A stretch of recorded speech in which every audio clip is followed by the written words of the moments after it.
உங்களுக்கும் அந்த மாதிரி பெஸ்ட் ஃப்ரெண்ட் இருக்காங்க தானே? என் தேஞ்சு போன ஹார்ட்டுக்கு கிடைச்ச தேங்காய் பாலுங்க அவ. கல்யாணத்துக்கு முன்னாடி பெஸ்ட் ஃப்ரெண்டா இருக்கிறது வேற, கல்யாணத்துக்கு அப்புறம் பெஸ்ட் ஃப்ரெண்டா இருக்கிறதே ரொம்ப டஃப் தான். பேசுறதுக்கு டைமே கிடைக்காது, பிரைவசியும் கிடைக்காது. லவ்வர்ஸ் கூட அவ்வளவு பதுங்கி பதுங்கி பேசுவாங்களான்னு தெரியாது.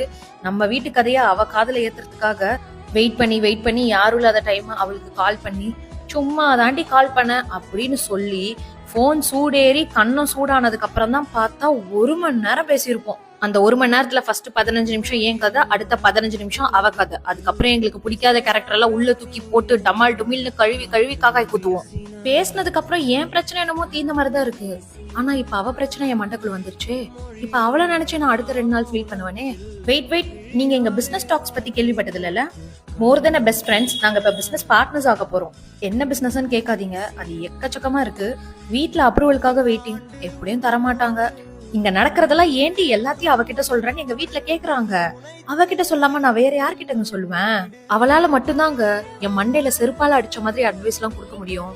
உனக்கு எத்தனை முறை சொன்னாலும் மண்டையில ஏறவே ஏறாதா? நீ குடுக்கற இடத்துனாலதான் அவங்க இப்படிலாம் உன்னை டார்ச்சர் பண்ணிட்டு இருக்காங்க.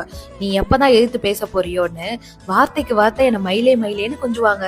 பெஸ்ட் ஃப்ரெண்ட்ஸ் அழுதா ஃபர்ஸ்ட் 5 நிமிஷம் 10 நிமிஷம் நமக்கும் அழுக வரும். அதுக்கப்புறம் குபீர்னு சிரிப்பு வந்துருது. ஐயா சீ, இப்ப எதுக்கு அழுவுற? இதுக்கெல்லாம் போய் யாராச்சும் அழுவாங்களா? இன்னும் வாழ்க்கையில பார்க்க வேண்டியது எவ்வளவு இருக்குன்னு சொல்லிட்டு எனக்கு பிடிக்காதவங்கள அவ 4 கெட்ட வார்த்தையில திட்டுவா பாருங்க. என் மனசுக்கு ரொம்ப சந்தோஷமா இருக்கும். என் புன்னகையின் ப்ரொடியூசருங்க அவ. என்ன கஷ்டம் வந்தாலும் அவளுக்கு கண்டிப்பா கூப்பிடுவேன். என்ன சந்தோஷம் வந்தாலும் ஃபர்ஸ்ட் அவளுக்கு தான் கூப்பிடுவேன். அவ சாரி கட்டினா ரொம்ப அழகா இருப்பா. ஐயோ இது அவகிட்ட சொன்னா சீ வாய மூடு அப்படின்னு சொல்லுவா. அவளை புகழ்ந்து பேசினாலே வாய மூடுறி நாயேன்னு சொல்றா. ஏன்னே தெரியல. பேசிக்கலி நாங்க 2 பேருமே பொம்பளை ரவுடிங்க. லா பாயிண்ட்ஸ் எல்லாம் நிறைய பேசுவோம். பட் நாங்க எங்களுக்குள்ளேயே தான் பேசிப்போம். கோடி ரூபாய் கொடுத்தா கூட அவ ஃப்ரெண்ட்ஷிப்பை நான் கட் பண்ண மாட்டேன். ஏன்னா அந்த கோடி ரூபாய் வச்சு நான் என்ன பண்ணணும் பண்ணக்கூடாதுன்னே அவதாங்க எனக்கு ஐடியா கொடுக்கணும். நிறைய ஃப்ரெண்ட்ஸ் வருவாங்க போவாங்க, நம்மளை பத்தி கேட்டு தெரிஞ்சுப்பாங்க. சரி பரவாயில்ல வீடு பாத்துக்கலாம் அப்படின்னு சொல்லுவாங்க.